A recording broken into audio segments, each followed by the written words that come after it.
ากาศยามเช้า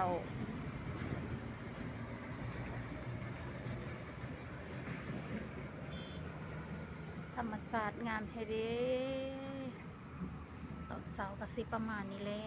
ในการเฮ็ดเวียก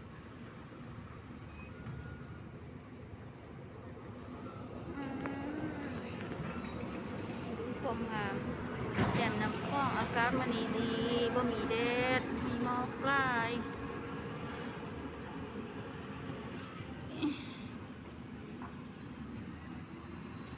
ตื่นมาก็เฮ็ดเวียกคือเก่า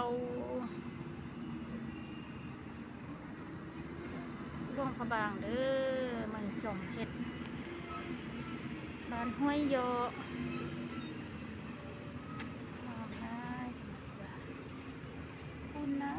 คุณงามทิวทัศน์ธรรมชาติ